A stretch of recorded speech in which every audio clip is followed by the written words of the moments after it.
a look at the evil of jealousy and envy after this intro.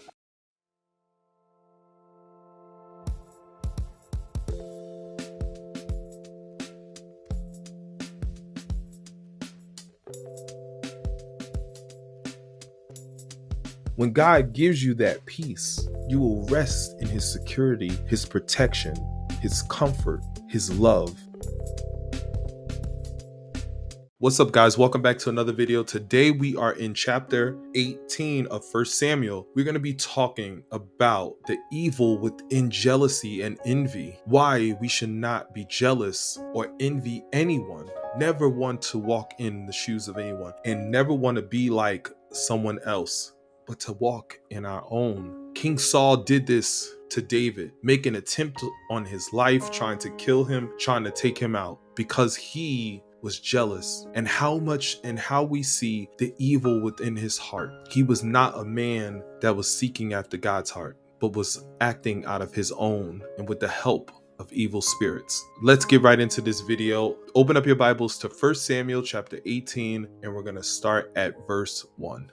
And it reads, after David had finished talking with Saul, he met Jonathan, the king's son. Then there was an immediate bond between them, for Jonathan loved David. From that day on, Saul kept David with him and wouldn't let him return home. And Jonathan made a solemn pact with David because he loved him as he loved himself. Jonathan sealed the pact by taking off his robe and giving it to David, together with his tunic, sword, bow, and belt. Whatever Saul asked David to do, David did it successfully. So Saul made him a commander over the men of war, an appointment that would welcome by the people and Saul officers alike. Whenever a victorious Israelite army was returning home after David had killed the Philistines, women from all the town of Israel came out to meet King Saul. They sang and danced for joy with tambourines and cymbals. This was their song. Saul has killed his thousands and David his tens of thousands. This made Saul very angry. What's this? He said. They credit David with tens of thousands and me with only thousands. Next, they'll be making him their king. So from that time on, Saul kept a jealous eye on David. The very next day, tormenting spirit from God overwhelmed Saul, and he began to rave in his house like a madman. David was playing the harp as he did each day, but Saul had a spear in his hand, and he suddenly hurled it at David, intending to pin him to the wall. But David escaped him twice. Saul was then afraid of David, for the Lord was with David and had turned away from Saul. Finally, Saul sent him away and appointed him commander over 1,000 men, and David faithfully led his troops into battle. But David continued to succeed in everything he did, for the Lord was with him. When Saul recognized this, he became even more afraid of him.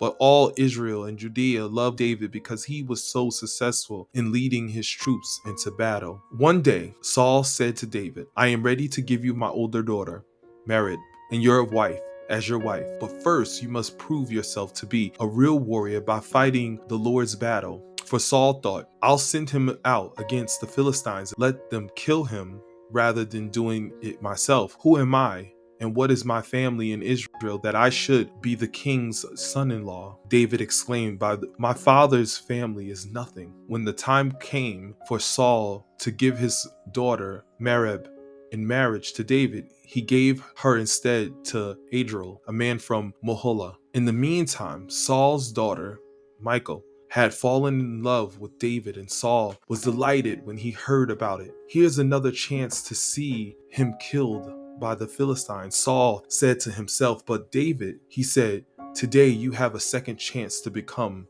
my son-in-law. Then Saul told his men to say to David, the king really likes you, and so do we. Why don't you accept the king's offer and become his son-in-law? When Saul's men said these things to David, he replied, how can a poor man from a humble family afford the bride price for the daughter of the king? When Saul's men reported this back to the king, he told them, Tell David that all I want for the bride price is 100 Philistines foreskin. Vengeance on my enemies is all I really want. But what Saul had in mind was that David would be killed in the fight. David was delighted to accept the offer before the time limit expired. He and his men went out and killed 200 Philistines. Then David fulfilled the king's requirement by presenting all their foreskin to him. So Saul gave his daughter Michal to David to be his wife. When Saul realized that the Lord was with David and how much his daughter Michal loved him, Saul became even more afraid of him. He remained David's enemy for the rest of his life. Even every time the commander of the Philistines attacked, David was more successful against them than all of the rest of Saul's officers. So David's name became very famous. That is God's holy word, and let's break this down. We'll be starting at verses 1 to 9, and what we're going to see in verses 1 to 9 is the jealousy of Saul over the success of David. A picture of jealousy and envy we will see. How we'll see that? Let's get into it. Jonathan, Saul's son, loved David like a brother. Saul honored David by elevating him to the king's court and service in a permanent way. Jonathan, the king's son, a future prince, made a covenant with David. We see that there. We read this. Acknowledged David as the future king. He also gave David his royal clothing and weapons. David succeeded greatly in every task assigned to him. Saul made David a commander in the army, an act that pleased the people and the officers. We also read the people acknowledged David as a hero. He became more popular than Saul. His triumphant march. The people celebrated David's triumph over Goliath and the army's victory over the Philistines. We read the women composed a song that honored David more than Saul, placed Saul in a second place. He was a second-class citizen in his own country. He became paranoid though, suspicious of treason. His thoughts against David was a threat to his throne, his dynasty. He began to keep a jealous eye on him, close watch on David. The first attempt to kill David was in 1 Samuel chapter 18,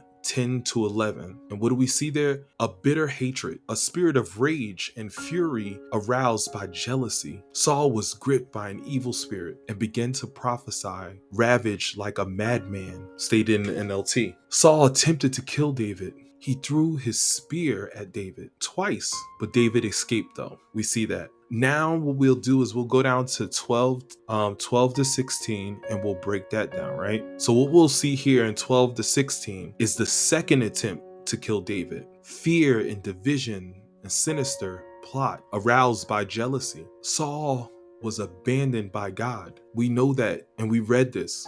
Saul used a sinister tactic to try to kill David. He sent David to fight risky battles, hoping that he will lose and be discredited or killed. Isn't it quite funny for you guys that already know the Bible? Isn't it quite funny that David did this to his same soldier when he became king? What was the result of this all? David succeeded in everything he did because the Lord was with him. Saul feared David even more though. All of Israel loved David even more. In 17 to 19, we see the third attempt to kill David. The third attempt to kill David was lies and deception aroused by his jealousy again. So we see how bad jealousy can be. Let's move forward. What we see is a deceptive promise of Saul. How so? To give his daughter to David if he proves himself in battle. The purpose of Saul doing this, to expose David to armed conflict, so he might be killed, taken out. The response and humility from David. What was his response? He said he was not worthy of such an honor. The honor of marrying the princess, of being a part of the king's family. The broken promise of Saul. For the second time, he gave his daughter Merab in marriage to Adderall. We see that in 17:25 in 1 Samuel, and it reads, "Have you seen the giant?" The men ask. He comes out each day to defy Israel. The king has offered a huge reward to anyone who kills him. he will give that man one of his daughters for a wife. The man's entire family will be exempt from paying taxes. So he had to prove, he broke his promise for Saul. He broke his promise when Saul killed Goliath. And then he had him going out to do another battle, another suicide mission. Now we'll see here in 20 verse 20 to 30. And what we'll get from this is the fourth attempt to kill David. Seduction and evil influence aroused by jealousy. Now we'll see that in these verses that we read already. Saul's seductive plot. What was that plot? He plotted to use his younger daughter's love for David as a snare by having her seduce and corrupt David's spirit.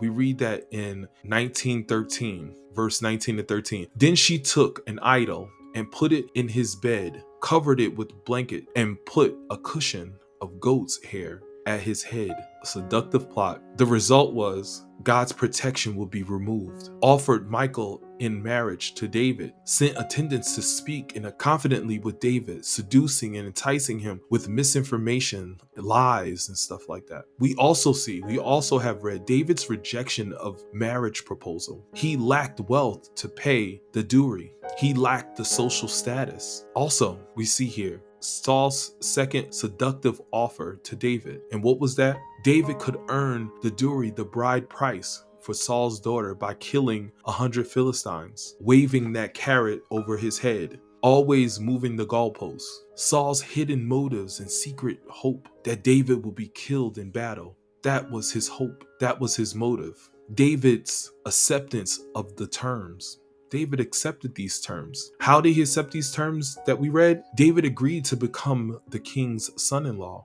David went out and exceeded the terms and conditions before the deadline, killing 200 Philistines. David's exploit results in fulfillment of his terms. Saul was forced to give his daughter in marriage to David. David did it. He exploited him. He backed him in the corner. Saul realized that the Lord was with David and his daughter truly loved him. Saul feared David even more and went beyond repentance, beyond ever changing. King Saul was a lost cause.